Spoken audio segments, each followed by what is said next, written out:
เอาเนาะทุกคนเดี๋ยวมื้อนี้ทางหัวหน้าผู้ท่องกะสิพาทุกคนมาเบิ่งทีมงานแบกกล้วยเฮาเนาะนี่เพิ่นจะแบกใส่รถแกะกล้วยเข้ามาแบบนี้เด้อทุกคนเด้อเพราะว่าบางบอนก็ใส่สลิงเนาะแต่บางบอนบ่ทันมีสลิงหรือว่ามันยังยุ่งยากอยู่เฮาก็จะใส่รถแบบนี้เนาะทุกคนเนาะแหม่นี่ก็ทีมงานไอ้น้องเฮาสำหรับก็สิว่าถ้ารับโรงงานหรือว่าแบกกล้วยลงจากรถเนาะ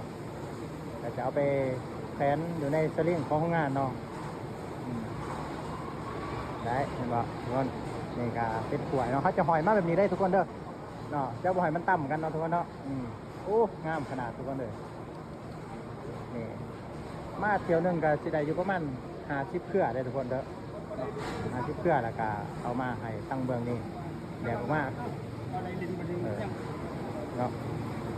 ได้น้องหอยกล้วยวะแม่นมื้อนี้ตัดจะเครือมื้อนี้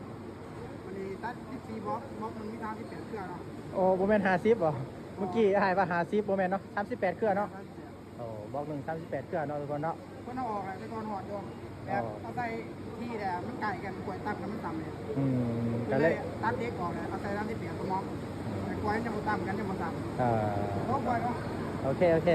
เนาะนี่เราก็เนาะวิธีก็กล้วยกันง่ายๆแบกมากก็มีผู้นึงขาหับก็